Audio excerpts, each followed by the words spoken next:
Rotarian doctor AKSK Srinivasan அவர்கள் கலந்து கொண்டு சிறப்பிக்கும் நேஷனல் கல்லூரியின் கமர்ஷியா 2026 அனைவரையும் அன்புடன் வரவேற்கிறோம். காமன்வெல்த் போட்டிகள்ல இந்தியாவோட பெயர் இப்போ உலக அளவுல ரொம்ப சத்தமா ஒலிச்சிட்டு இருக்கு. அதுக்கு காரணம் சர்வேஷ் குஷாரே. உயரம் தாண்டுதல்ல இதுவரைக்கும் இந்தியா பார்க்காத ஒரு பதக்கத்தை அவர் வென்று கொடுத்திருக்காரு.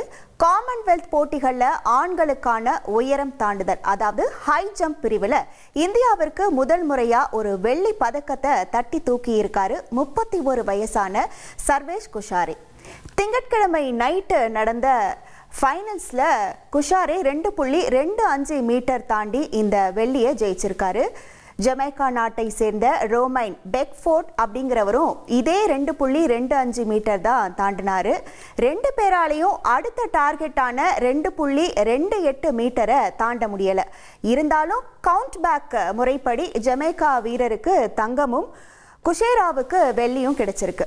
இங்கிலாந்து வீரர் ஜாக் கிமானி 2.20 மீட்டர் தாண்டி வெண்கலம் வென்றிருக்காரு. இதே போட்டியில கலந்துக்கிட்ட இன்னொரு இந்தியரான ஆதர்ஷ் ராம் 2.15 மீட்டர் தாண்டி 5வது இடத்தை பிடிச்சிருக்காரு. இதுக்கு முன்னாடி உயரம் தாண்டுதல்ல 2022ஆம் ஆண்டு பர்மிங்காம் காமன்வெல்த் போட்டியில தேஜஸ்வின் சங்கர் வெண்கலம் வாங்கினது தான் இந்தியாவோட ரெக்கார்டா இருந்துச்சு.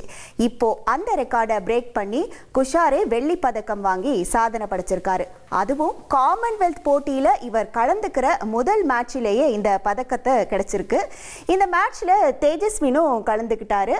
ஆனா அவர் 2.05 மீட்டரை தாண்ட முடியாம பாதியிலேயே விலகிட்டாரு. ஏன் அப்படின்னு பார்த்தோம்னா, அவருக்கு அடுத்ததா டெக்காத்லான் ஈவெண்ட் இருக்கு. அதில் ஃபோக்கஸ் பண்ணுறதுனாலையும் உடம்புக்கு எந்த பாதிப்பும் வரக்கூடாது அப்படின்னு ஒரு முன்னெச்சரிக்கையாக தான் அவர் இதிலேருந்து விலகி இருக்காரு. குஷாரேவோட பேக்ரவுண்ட் கேட்டிங்கன்னா நிஜமாவே ரொம்ப இன்ஸ்பைரிங்காக இருக்கும். இவர் மகாராஷ்டிரா மாநிலம் நாசிக் பக்கத்தில் இருக்கிற தேவர்கான் கிராமத்தில் பிறந்து, இவரோட அப்பா ஒரு வெங்காய விவசாயி. ஆரம்பத்தில் ப்ராக்டிஸ் பண்ண சரியான கிரவுண்டு, அப்புறம் மேட்டு எதுவுமே கிடையாது.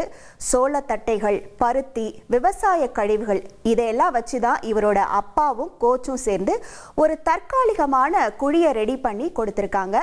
அதில் தாண்டி பயிற்சி செஞ்சு தான் இன்னைக்கு இந்த அளவுக்கு உயர்ந்திருக்காரு. பதக்கம் வென்ற பிறகு குஷாரே ரொம்ப எமோஷ்னலாக சில விஷயங்களை ஷேர் பண்ணியிருக்காரு. ஒரு பெரிய போட்டியில் எனக்கு கிடைச்ச முதல் பதக்கம் இதுதான். ஏஷியன் கேம்ஸ், காமன்வெல்த் கேம்ஸில் ஜெயிக்கிறது தான் நம்மளை ஒலிம்பிக்ஸ் வரைக்கும் கொண்டு போகும். கண்டிப்பாக நான் பெஸ்ட்டாக பண்ணுவேன். ஏஷியன் கேம்ஸில் கோல்டு மெடல் அடிப்பேன் அப்படின்னு ரொம்ப கான்ஃபிடென்ட்டாக சொல்லியிருக்காரு. மேட்ச் நடக்கும்போது தேஜஸ்வின் கொடுத்த டிப்ஸ் தனக்கு ரொம்பவே ஹெல்ப்ஃபுல்லாக இருந்துச்சு அப்படின்னும், அவர் ஒரு சிறந்த பிளேயர் அப்படின்னும் மனசார பாராட்டியிருக்காரு. சமீப காலமாக குஷாரேவோட ஃபார்ம் வேற லெவலில் இருக்குது அப்படின்னு தான் சொல்லணும். இந்த மாதம் ஸ்டார்டிங்கில் மொனாக்கோவில் நடந்த டைமண்ட் லீக் போட்டியில் 2.26 மீட்டர் தாண்டி 3வது இடத்தை பிடிச்சாரு. டைமண்ட் லீக் போட்டியில் பதக்க மேடை ஏறிய முதல் இந்திய உயரம் தாண்டுதல் வீரர் இவர் தான். இதுக்கு முன்னாடி நீரஜ் சோப்ரா, ஸ்ரீசங்கர், விகாஸ் கவுடா ஆகிய 3 பேர் தான் டைமண்ட் லீக்ல டாப் 3 இடங்களுக்கு வந்திருந்தாங்க. இப்போ அந்த எலைட் லிஸ்ட்ல 4வது ஆளா குஷேரா இணைஞ்சிருக்காரு. போன மாதம் புவனேஸ்வரில் நடந்த போட்டியில் 2.31 மீட்டர் தாண்டி நேஷனல் ரெக்கார்டை தன் வசமாக்கி இருந்தார். 20 வயசில் தான் இவர் உலக அளவில் போட்டியில் கலந்துக்க ஆரம்பிச்சிட்டாரு.